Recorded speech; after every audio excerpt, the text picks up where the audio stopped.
Hello and welcome to the Junkyard Dawgcast.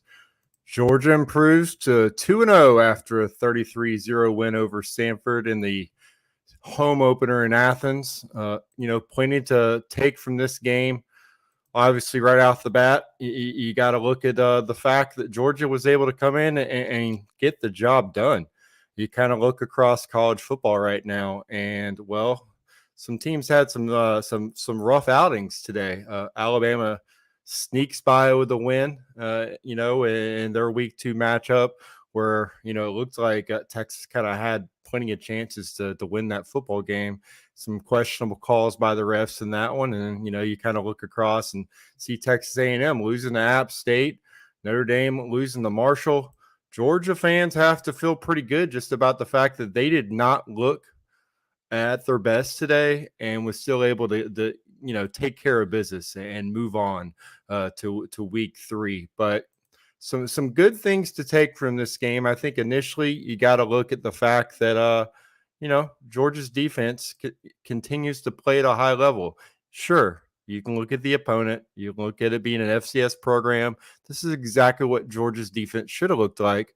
But still, coming off that week 1 game where they shut Oregon, out of the end zone, they do the same thing against Samford. So 2 games into the season, you can only line up against whoever you're scheduled to play. And Georgia's young defense looked pretty fast out there, actually, only allowing 128 yards, to the Samford Bulldogs and making a lot of plays in the backfield. I think you got to be impressed with a lot of these young guys, a lot of the young linebackers as well.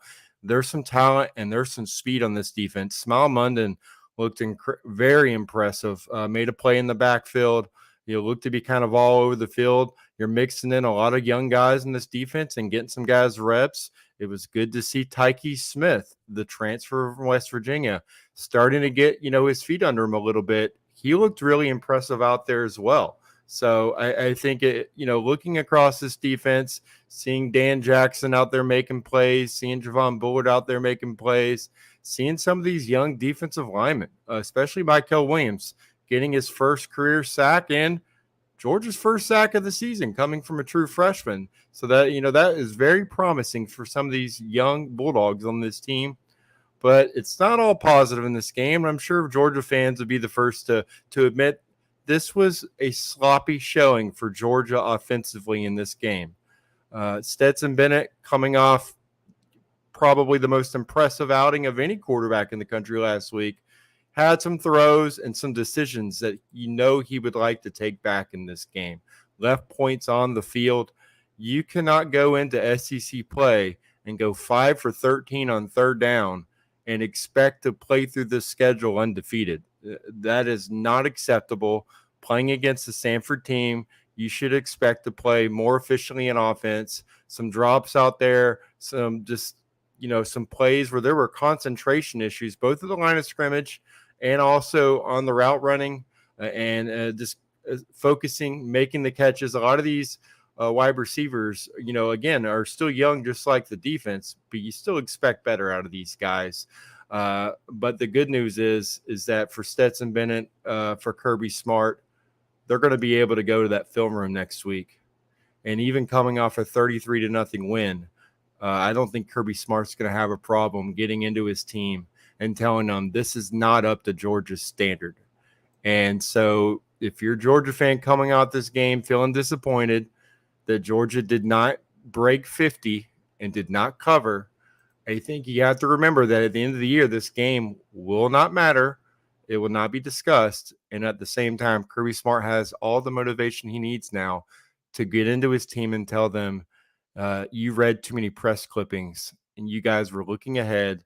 This is not the way Georgia football should be played. And I think, for South Carolina next week, that game could be pretty rough. Georgia will be prepared for that game. It's a noon kickoff, but at the same time, I think now going into next week of practice, I think Kirby Smart's probably going to lay into him pretty good next week, but still some things to be cleaned up, especially in the inside run game. And that's an issue that, you're moving in different offensive linemen. You're trying to find the best 5 out there. Still a work in progress, but you had to like what you saw out of Kendall Milton. He's starting to finally get healthy and show that he can kind of be that guy when they need the tough yards. he can be a guy that's tough to bring down. So still some positives in here in a game where Georgia did not play their best football, but still played pretty well and well enough to be able to take some things, continue to work on them next week, going into South Carolina, a team that, also reeling, rough game for them as well. Coming off a game against Arkansas, now they have to play Georgia. Tough 2-game stretch for the Gamecocks, but again, Stetson Bennett still hit 300 yards passing in this game. No turnovers for Georgia, and still almost 500 yards of offense, and kept Samford out of the end zone. Still plenty of positives, but also plenty for Georgia to take away and continue to work on heading into week 2. I think if you start to look and see it, some guys that are maybe establishing themselves as being playmakers on this team, you got to be pretty excited about just the fact that Georgia spreads the ball around, continues to get guys, again, like Kendall Milton, Kenny McIntosh, still involved in the passing game, led Georgia in receiving for the second week in a row with 5 catches for 61 yards. An impressive player that can play line up anywhere out there and be a dangerous offensive weapon. Brock Bowers getting more involved as well. He had 3 catches for 57 yards. Karis Jackson, Ladd McConkey also looking good when they were in there. And then another true freshman, Dylan Bell, his first career touchdown catch.